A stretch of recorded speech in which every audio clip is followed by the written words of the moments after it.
£15. That's what it costs to park my camper van here at Lulworth Cove for the day.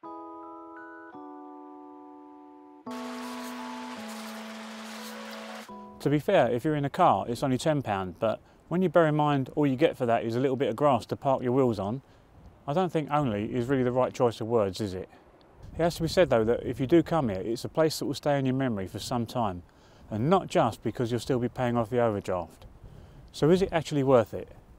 Come with me as I show you around, and while I'm doing it, I'll tell you all about what this place has to offer. Then by the end of this video, you'll be suitably informed to make your own mind up whether it's worth spending your pennies on.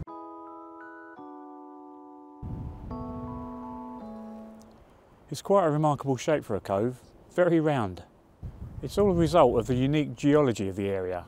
It's partly a result of the river slowly melting at the end of the last ice age and that water needing somewhere to go, and partly due to other factors that I'll come back to later. With a narrow but picturesque dog-friendly beach, public toilets and plenty of places to eat and drink, it's certainly got everything you need for a good beach day. Although it's not lifeguard patrolled, it is a fairly safe place for swimming and a bit of paddle boarding too. Although I won't be joining those ladies out there today. It's only 5 degrees. The dog's got the right idea. Get out of the water as quick as you can.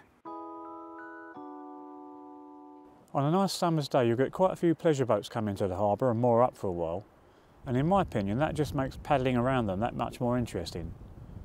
Perhaps I'll come back in the summer and make a video of that.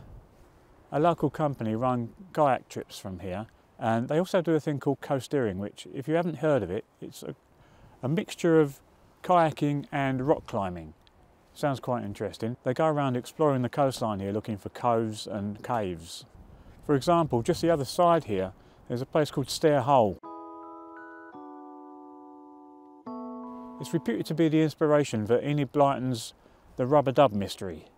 But Stair Hole is not the only inspirational place along the coast here. More on that one later. As I said, there are plenty of places here to eat, but you only have to look at the sheer size of the car park to realise that in peak times they're all going to be very busy.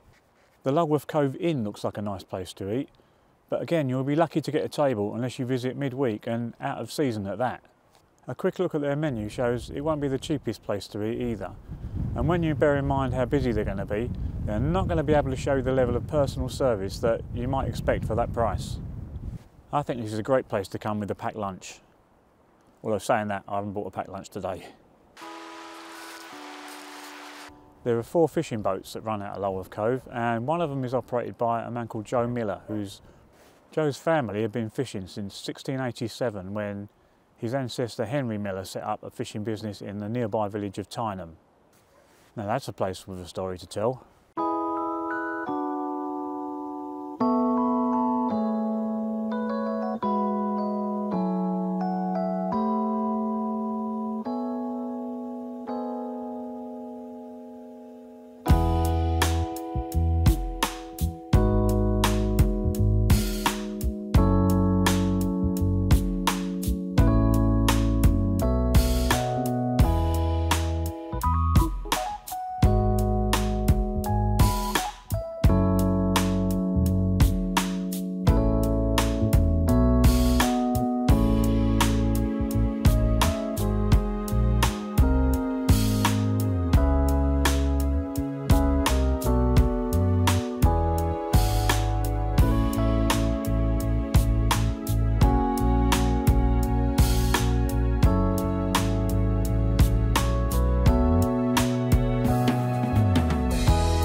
If you fancy a walk, then the coast path leads off in both directions from here.